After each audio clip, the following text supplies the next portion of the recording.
Ladies and gentlemen, this is Adesh and welcome to my Kanedi. Bomb അണ്ണൻ നമ്മുടെ സ്വന്തം ധ്യാൻ അണ്ണൻ അണ്ണന്റെ അടുത്തൊരു വെടി വെടി സറവെടി ഇപ്പൊ OTT വന്നിട്ടുണ്ട്. Secret of Kalinga. മലയാളം ടൈറ്റിലുള്ള പടങ്ങൾ പൊട്ടിച്ച് അണ്ണന് ബോറടിച്ച് തുടങ്ങി തോന്നുന്നു. ഇപ്പൊ ഇംഗ്ലീഷ് ടൈറ്റിലുള്ള പടങ്ങളാണ് പൊട്ടിച്ച് നോക്കുന്നത്. എന്നിട്ട് ഒരു കാര്യമില്ല. നിങ്ങൾ എത്ര പടം പൊട്ടിച്ചാലും നിങ്ങൾക്ക് ഒരു ചെറിയൊരു ടൈറ്റിൽ കാർഡ് പോലും ഈ ഡയറക്ടർമാരും പ്രൊഡ്യൂസർമാരും തരില്ല. അത്രയും നന്ദി കെട്ടവന്മാരാണ്. ഇത്ര പടം പൊട്ടിച്ചു, ലോകത്ത് ആരെങ്കിലും പൊട്ടിച്ചിട്ടുണ്ടാവും. വേണമെങ്കിൽ ഗിന്നസ് ബുക്ക് ഓഫ് റെക്കോർഡ്സിൽ കയറ്റണം അങ്ങനെ. എന്നിട്ട് ഒരു ചെറിയ title card, the one and only bomb star. മണി ബ്രാക്കറ്റിൽ 916 ബോംബുകൾ വിൽപ്പനയ്ക്ക്. നിങ്ങൾ വല്ല തെലുങ്കിൽ പോയിട്ട് പടം ചെയ്യണമായിരുന്നു. അവിടെ തുണി അലക്കണവൻ വരെ സ്റ്റാർ ആണ്. തുണി അലക്കൽ സ്റ്റാർ വണ്ടൊക്കെ ടൈറ്റിൽ കാർഡ് കൊടുക്കും.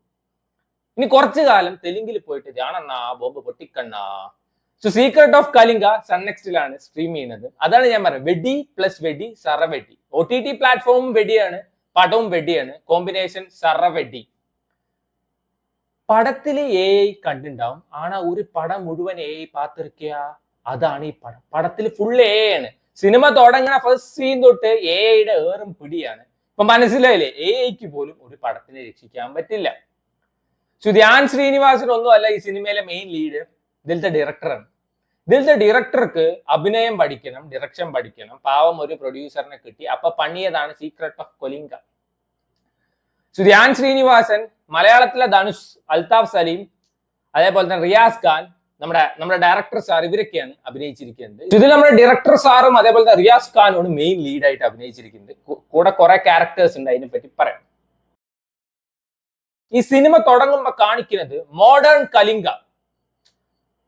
കലിംഗ ശ്രീ കൃഷ്ണവർമ്മ കോളേജ് അതിരപ്പള്ളിയാണ് ഞാൻ ഇതിൽ കാണിക്കുന്നത്. കിടു കോൺസെപ്റ്റ് അത് എടുത്തു വെച്ചിരിക്കുന്ന കാണണം. അപരാധം അൾട്രാ മെഗാ പ്രോമാക്സ്. സത്യത്തിൽ ഈ കൺസെപ്റ്റ് അത്യാവശ്യം ലാർജ് സ്കെയില് നല്ല കാസ്റ്റിന് വെച്ച് പണിന്ന് വെച്ചാൽ കിടു പടമായനെ. ഇത് മൊത്തം AI പുഴുങ്ങലായി പോയി എന്ന് മാത്രം. ശ്രീ കൃഷ്ണവർമ്മ കോളേജില് ഒരു കാർഡ് ഉണ്ട്, മന്ദാകിനി കാർഡ്. മന്ദാകിനി കാർഡിൽ ആരുണ്ട്? മന്ദാകിനി പ്രേതമുണ്ട്. പ്രേതത്തിന്റെ പണി എന്താണ്?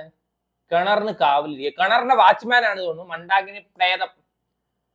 ഒരു ഡമ്മി പ്രേതങ്ങൾക്ക് തന്നെ അപമാനമാണ് ഈ പ്രേതം പെരിയ ബ്ലാക്ക് മാജിക് പുഴുങ്ങണ പ്രേതമാണ് എന്നൊക്കെ പറഞ്ഞിട്ട് ഒരാളെ കൊല്ലാൻ മുമ്പ് ഫോൺ റിങ് അടിച്ചാൽ പ്രേതം വെറുതെ വിടും. ആൾ കരഞ്ഞ പ്രേതം വെറുതെ വിടും. പിന്നെ എന്തുകൊണ്ട് പ്രേതം അല്ല അറിയാൻ ചോദിക്കുകയാണ്. ശ്രീ കൃഷ്ണവർമ്മ കോളേജില് പിള്ളേർക്ക് പഠിക്കാനൊന്നും താല്പര്യമില്ല. പഠിത്തത്തിന്റെ ക്ലാസ് റൂമിലെ സീനൊക്കെ ഒന്നൊക്കെ കാണിക്കുന്നു. അതിലും പഠിക്കുന്ന സീനൊന്നും കാണിക്കുന്നേ ഇല്ല. മന്ദാകിനി നാടിൽ പോയിട്ട് അവർക്ക് ഉല്ലസിക്കണം. അതിനു വേണ്ടിയിട്ടാണ് ഇവർ കോളേജിൽ പോണത്. മന്ദാകിനി നാട് തുറക്കണം, പൂട്ടണം, അതിനെ പറ്റിയിട്ടാണ് ഈ സിനിമ പറഞ്ഞു പോകുന്നത്. ഞാൻ പറഞ്ഞില്ല, ഇതിന്റെ concept is actually very nice. എന്നാൽ അത് എക്സ്പ്ലോർ ചെയ്യാതെ ഇവർക്ക് വേറെ കുറെ പരിപാടി ഉണ്ടായിരുന്നു. അവിഞ്ഞ തൊണിഞ്ഞ പൊളുത്ത പ്രേമം അത് എക്സ്പ്ലോർ ചെയ്യുക, കുറെ ചളികൾ എക്സ്പ്ലോർ ചെയ്യുക, അതൊക്കെയാണ് ഇതിന്റെ ഡയറക്ടർക്ക് വേണ്ടിയിരുന്നത്. ആൻഡ് ഇതിൽ കുറെ കോമാളിക്കൂട്ടങ്ങളുണ്ട്. ഇതിലത്തെ ഫാക്കൽറ്റി മെമ്പേഴ്സ്, സാറുമാരും ടീച്ചർമാരും. ചില ഡോക്ടർമാരെ കാണുമ്പോൾ, ചില സോക്കോൾഡ് ഡോക്ടർമാരെ കാണുമ്പോൾ നമ്മൾ വിചാരിക്കില്ല, അവരുടെ വായെന്ന് വരുന്ന വാക്കും ചെയ്യുന്ന പ്രവൃത്തിയും കാണുമ്പോൾ ഇവനൊക്കെ എന്തോന്നെ തപാൽ മാർഗത്തിലാണ് ഡോക്ടർ ആയത് തോന്നും. അതേപോലെ നറുക്കിട്ടെടുപ്പിൽ ടീച്ചർമാരായതാന്ന് തോന്നുന്നു. പീക്ക് കോമാളിക്കൂട്ടങ്ങൾ. പിന്നെ ഇതിലൊരു ഫോർ ദ പീപ്പിൾ ഉണ്ട്. അയ്യോ, നല്ല ഫോർ ദ പീപ്പിൾ ആണ്. ന്യൂ ഇയറിന് അന്ന് രാത്രി സാരി ഉടുത്തിട്ട് കോളേജിന്റെ ഉള്ളിൽ കൂടെ നടക്കുക, അങ്ങനത്തെ കുറെ തലയ്ക്കകത്ത് തേങ്ങാ പിണ്ണാക്കിന് പോലും വിലയില്ലാത്ത എന്തോ സാധനങ്ങളുള്ള ഒരു കോമാളിക്കൂട്ടമുണ്ട്. 2 സീനിലേ ഉള്ളൂ നായികന്മാരൊക്കെ. ആ ഒരു കാര്യത്തിൽ മാത്രം എനിക്ക് ഒരു നന്ദി രേഖപ്പെടുത്താനുണ്ട്. നമ്മുടെ ധ്യാൻ അണ്ണൻ ചാത്തന്മാരെ പൂജിക്കും, ബ്ലാക്ക് മാജിക് ചെയ്യും, അങ്ങനെ ഭയങ്കര കഴിവുള്ള ആളാണ്. പക്ഷെ അണ്ണന്റെ മെയിൻ പണി ഫോണിലൂടെ സംസാരിക്കൽ മാത്രം. 10 മിനിറ്റ് എന്തോ ഉള്ളൂ. അണ്ണന്റെ അനിയനാണ് മലയാളം ധനുഷ്, നമ്മുടെ അൽതാഫ് സലീമും. അതേപോലെ ഇതിന്റെ ഡയറക്ടർ അണ്ണനും 2 അനിയന്മാരുണ്ട്. ഒരു പടത്തില് എന്തെങ്കിലും ഒരു പോർഷൻ ഒന്ന് ഇൻട്രസ്റ്റിംഗ് പറഞ്ഞ സാധനം ഉണ്ടാവും. ഇതിൽ അങ്ങനത്തെ ഒരു സംഭവമേ ഇല്ല. ആകെ ഇതിലൊരു പോസിറ്റീവായിട്ട് എനിക്ക് തോന്നിയത് ധ്യാൻ ശ്രീനിവാസന്റെ ഒരു ഇൻട്രോ ഉണ്ട്, ഒരു AI ഇൻട്രോ. അത് പെട്ട സാധനമായിരുന്നു. That was very nice. അത് നൈസ് സാധനമായിരുന്നു. ധ്യാനിനെ ഇനി ഒരിക്കലും അങ്ങനെ ഒരു കോലത്തിലൊന്നും കാണാൻ പറ്റുന്നൊന്നും തോന്നുന്നില്ല. ഈ ജന്മത്തിൽ എന്തായാലും അത് പറ്റില്ല. അത് നൈസ് സാധനമായിരുന്നു. അത് മാത്രമാണ് ഈ സിനിമയിൽ ഒരു പോസിറ്റീവ്. പെർഫോമൻസ് വൈസ് നോക്കുകയാണെന്ന് വെച്ചാൽ ധ്യാൻ ശ്രീനിവാസൻ ഞാൻ പറഞ്ഞല്ലോ, ധ്യാനിന് ഒന്നും ചെയ്യാനൊന്നുമില്ല. ധ്യാന്റെ ഫോട്ടോ കൊടുത്ത് ചുമ്മാ പബ്ലിസിറ്റി, അത്രേ ഉള്ളൂ. ധ്യാന്റെ ആ ഒരു AI സീക്വൻസ് നൈസ് ആയിരുന്നു. ഏത് നേരവും ഫോണിൽ ആരൊക്കെ വിളിച്ചിട്ട് കോളേജിൽ പോയി നോക്ക് പറയുന്നതാണ് ധ്യാന്റെ പരിപാടി. നമ്മുടെ അൽതാഫ് സലീം ധ്യാൻ എത്രയും പെട്ടെന്ന് ധ്യാനിന് പെണ്ണ് കിട്ടണേ എന്നൊക്കെ പറഞ്ഞ് നടക്കുന്ന അങ്ങനത്തെ ഒരു ക്യാരക്ടർ.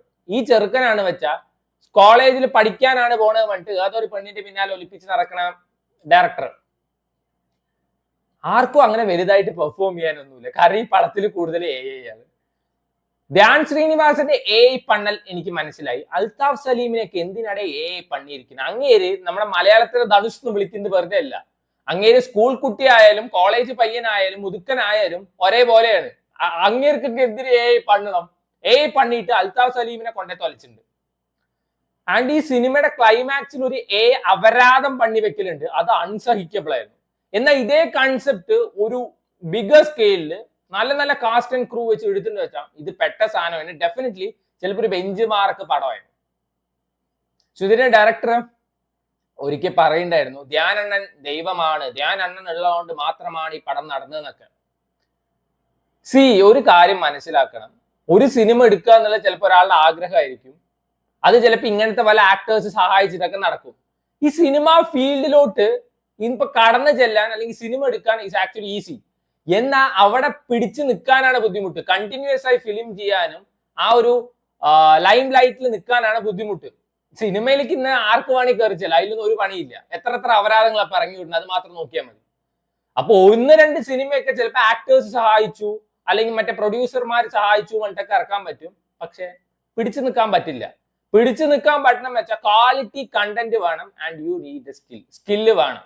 അല്ലാതെ ഞാൻ അണ്ണൻ ദൈവമായോണ്ട് പടം എടുത്തു വെച്ചു, പടത്തിനെ കുറ്റം പറഞ്ഞുകൊണ്ട് എനിക്ക് സങ്കടം വന്നു എന്നൊന്നും പറഞ്ഞിട്ട് കാര്യമില്ല. At the end of the day product എങ്ങനെയാണെന്ന് ആൾക്കാർ നോക്കുള്ളൂ. ആൾക്കാർ കാശ് കൊടുത്ത് പടം കാണുമ്പോൾ പ്രൊഡക്റ്റ് എങ്ങനെയാണ് അത് മാത്രമേ അവർ നോക്കുള്ളൂ. അല്ലാതെ അതിന്റെ പിന്നിലുള്ള സെന്റിമെന്റ്സ്, ഹാർഡ് വർക്ക്, ഇന്ന ആൾ സഹായിച്ചു, നോ ബഡി കേസ്. അത്രേ ഉള്ളൂ. ഇതിന് മ്യൂസിക് വർക്കൊക്കെ പറ്റിയ ശോകമാണ്. പക്ഷെ ടുവേർഡ്സ് എൻഡ് ഒരു ട്രാക്ക് എനിക്ക് അത്യാവശ്യം കുഴപ്പമില്ലാതെ തോന്നി. ടെക്നിക്കലി പിന്നെ എടുത്ത് പറയേണ്ട ആവശ്യമൊന്നുമില്ല. പടം ഫുള്ള് ആണ്. പിന്നെ എന്തെടുത്ത് പുണുങ്ങാനാണ്. എനിക്ക് ധ്യാൻ ശ്രീനിവാസന്റെ യൂഷ്വൽ അപരാധം പോലെ തോന്നിയത്. വേണ്ടവർ കണ്ടു നോക്കാം. അണ്ണന്റെ അടുത്ത ബോംബായ secret of Kalinga streaming on Sun NXT. അടുത്ത പാർട്ടൊക്കെ ഉണ്ട് തോന്നുന്നു. അതെങ്കിലും AI പുണുങ്ങാതിരുന്നാൽ മതി എന്നൊരു അഭ്യർത്ഥന പറയുന്നു.